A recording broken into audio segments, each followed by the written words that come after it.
السلام علیکم ورحمۃ اللہ وبرکاتہ۔ اللہ رب العزت کے فضل و کرم اور عنایت کے ساتھ آج کے سبق اور ویڈیو کا آغاز کرتے ہیں۔ جیسے کہ ہمارے دیکھنے والے ویورز کو معلوم ہے کہ الحمدللہ ہم نے عامہ پارے کی سورۃ عبسہ کا کل 3 سبق مکمل کر لیے، یعنی یہاں تک ہم نے پڑھ لیا تھا۔ آج ہم یہاں سے آگے پڑھیں گے۔ سبق کے آغاز سے پہلے اعوذ باللہ اور بسم اللہ پڑھ لیتے ہیں۔ اعوذ باللہ من الشیطان الرجیم۔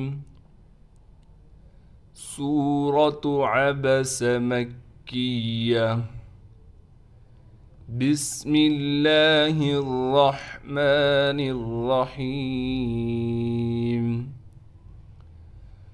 وَأُمِّهِ، حمزہ کو ہم میم سے ملائیں گے، میم پر تشدید ہونے کی وجہ سے غنہ کیا جائے گا۔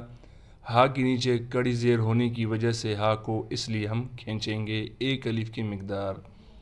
وَأَبِيهِ، یہاں بھی ہم نے واو کے بعد حمزہ کو بالکل صاف کر کے نکالنا ہے اس کے مخرج سے۔ کیسے؟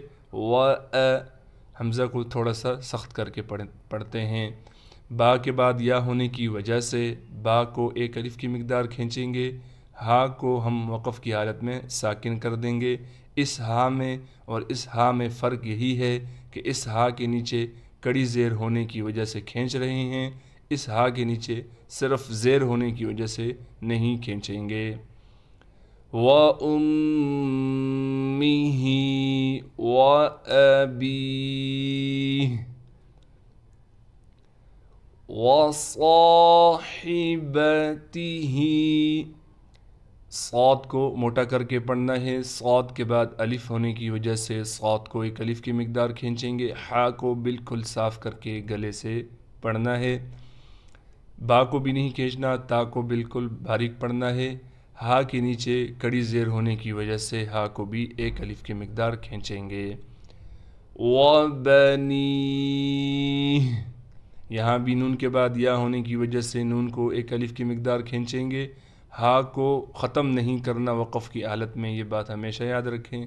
ہا کو وقف میں ہم 3 حصے ادا کریں گے، یعنی تہائی حصہ اس کا ہم نے پڑھنا ہے۔ کیسے پڑھیں گے؟ وَصَاحِبَتِهِ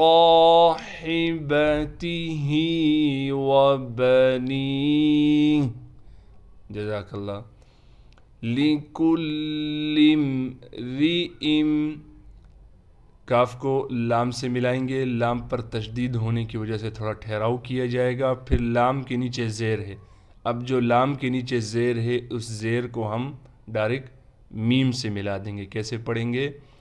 لِكُلِّ لم، تو ہم نے لام کو میم سے ملانا ہے، الف کو ہم نہیں پڑھیں گے، الف درمیان کلام میں گر جائے گا، ختم ہو جائے گا۔ لِكُلِّ امْرِئٍ، را کو بالکل باریک پڑھیں گے، اس یا کو ہم نہیں پڑھیں گے۔ یا پر چھوٹی سی حمزہ لکھی گئی ہے اور حمزہ کے نیچے 2 زیر ہیں۔ اب اس حمزہ کو ہم 2 زیر کے ساتھ اس میم سے ملا دیں گے غنہ کے ساتھ۔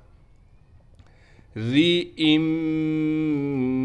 مِّنْهُمْ يَوْمَئِذٍ، حمزہ کو بغیر کھینچے پڑھنا ہے، ذال پر اخفا یعنی غنہ کریں گے۔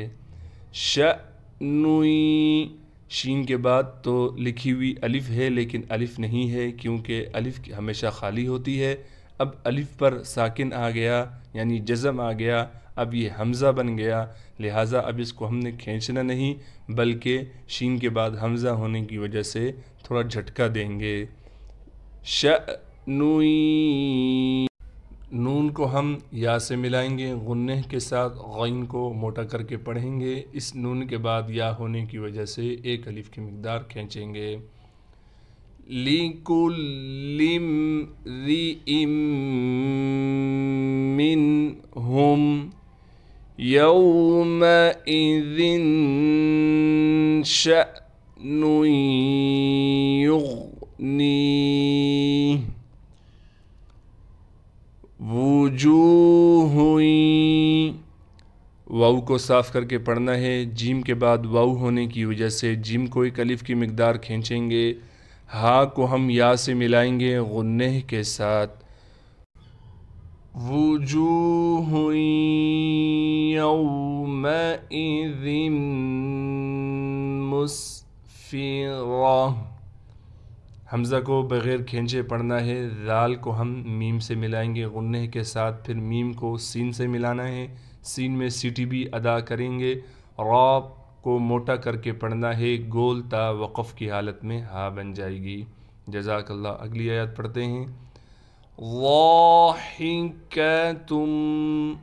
ضاد کو موٹا بھی پڑھنا ہے، ضاد کے بعد الف ہونے کی وجہ سے ضاد کو کھینچیں گے، ہا کو بالکل صاف کر کے گلے سے نکالیں گے، کاف کو باریک کر کے پڑھنا ہے، تا پر دو پیش ہونے کی وجہ سے تا کو پھر ہم اس میم سے ملائیں گے غنہ کے ساتھ، ضاحکۃم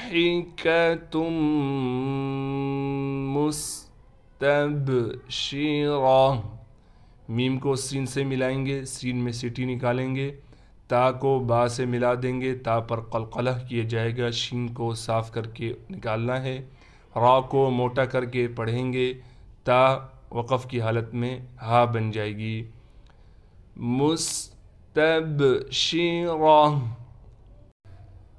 ووجوہ یومئذ، یہاں میں نے جیسے کل والی ویڈیو میں بھی بتلایا تھا، دو حرف ایک جیسے آ جائیں تو وہاں بڑی احتیاط کر کے دونوں کو صاف کر کے نکالنا ہے۔ اب یہاں دیکھیں، اب دو حرف واو دونوں ایک جیسے ہیں، لیکن پہلے حرف پر زبر ہے اور دوسرے حرف پر پیش ہے، تو لہٰذا دونوں کو صاف کر کے پڑھیں گے، وو، دیکھیں وو، اب ان کو میں نے روانگی سے پڑھنا ہے، ووجوہ، جیم کے بعد واو ہونے کی وجہ سے جیم کو ایک الف کی مقدار کھینچیں گے، ہا کو یا سے ملائیں گے غنہ کے ساتھ، ووجوہ یومئذ علیہا غبرہ، غین کو موٹا کر کے پڑھنا ہے، را کو بھی موٹا پڑھیں گے، گول تا وقف کی حالت میں ہا بن جائے گی۔ اگلی آیات پڑھتے ہیں، ترہقوہا، تا کو را سے ملائیں گے، را کو موٹا کر کے پڑھیں گے، ہا کو صاف کر کے گلے سے نکالنا ہے سینے کی طرف سے، قاف کو موٹا کر کے پڑھنا ہے، یہ ہا بھی صاف کر کے پڑھنے کے ساتھ ہا کے بعد الف ہونے کی وجہ سے ہا کو ایک الف کی مقدار کھینچیں گے، قطرہ، قاف کو موٹا کر کے پڑھنا ہے، تا کو باریک پڑھیں گے، را بھی موٹا پڑھا جائے گا، اب دونوں موٹے حرفوں کے درمیان تا باریک آ گیا، اس بات کا بھی خیال کرنا ہے، گول تا وقف کی حالت میں ہا بن جائے گی، ترہقوہا قترہ۔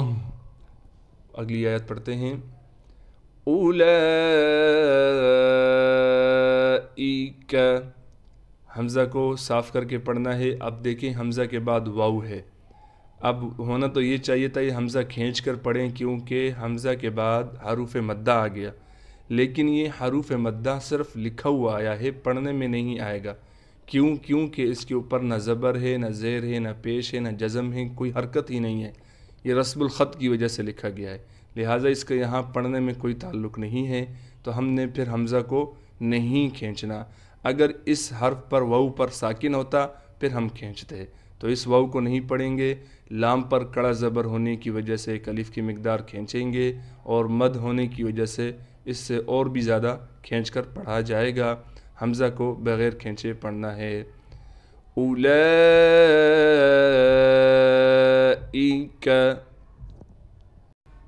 هم الکفرۃ الفجرہ، میم کو لام سے ملائیں گے، کاف کو باریک کر کے پڑھیں گے، فا کے بعد را ہے، را پر زبر ہے، لہٰذا را کو موٹا کر کے پڑھیں گے، اس گول تا کو ہم ڈائریکٹ لام سے ملا دیں گے، هم الکفرۃ الفجرہ، یہاں بھی را موٹی پڑھیں گے، یہ گول تا وقف کی حالت میں ہا بن جائے گی،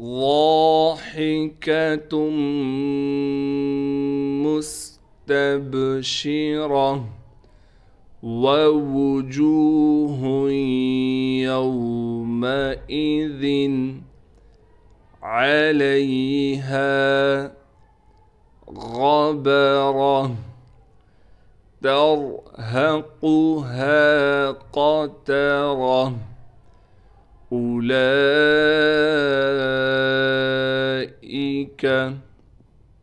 هم الكفرة الفجرة